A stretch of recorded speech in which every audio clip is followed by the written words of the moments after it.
Is the Moto G Power 2025 the perfect budget device for you? It all just depends on what you're looking for as a user.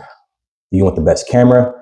You want the biggest battery or best battery? You want the best display, the fastest charging speeds? If you want the best of any of those things I just said, then the Moto G Power 2025 is not going to be the device for you.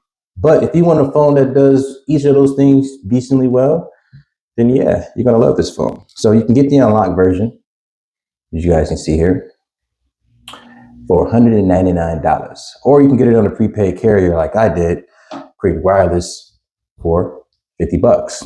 So right away, if you look along the side of the device, you can see that you got a power button that doubles as a fingerprint scanner. You got your volume up and down keys, got a microphone up top there. And if we turn it around to the other way, or other side, that is your SIM tray slot for your SD card and your micro SIM or nano SIM. And then on the bottom there, you got your Type-C charging port, headphone jack, loudspeaker, and you also have a speaker up here. Okay, because some phones don't have a dual speaker these days, which, you know, not the biggest deal, but when you're comparing budget phone to budget phone, those kind of things matter. Anywho, you have a 6.7-inch display. It is a 720p display. So 720p by 1604, that's the pixel, or as far as the resolution of it. It's not the highest pixel density, but it is 120 hertz. All right, so it is going to be smooth scrolling scrolling because of the 120 hertz. That's always a positive there. And then you're going to have a 50 megapixel camera on the rear of this device. As you guys can see there, you also have a LED flash. Now, Motorola has been doing this thing recently with their cameras where not all the cameras or the cameras in the back, as you can see there, they're not all real. I believe it's a 50 megapixel main sensor, and then there's a 2 megapixel macro. And then on the front of the device is a 16 megapixel sensor. 4 gigs of RAM, 128 gigs of internal storage, and the processor is the MediaTek Dimensity 6300. Now, this processor the processor that's in this device is in the Moto G Power 2025 as well.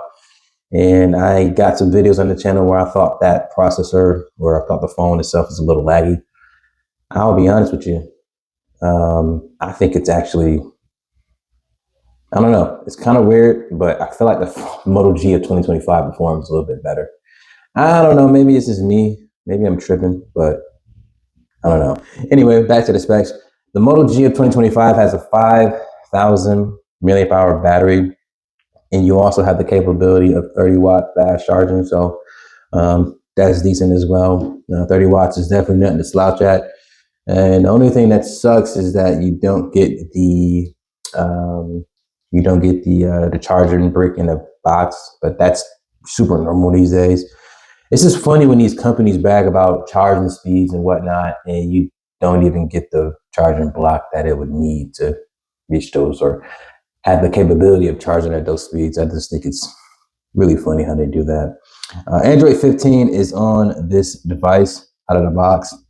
Motorola is promising up to 2 major Android updates. Now, it coming from Motorola, and you got to look at it like, with your side eye, because they got a history of not updating their phones in a timely manner. Overall performance of the device, I think, like I was getting into it a little bit earlier, a couple minutes ago actually, I think the Moto G 2025 actually performed pretty good. I'm actually kind of surprised with how well it is performing. I don't know, it's just one of those weird things.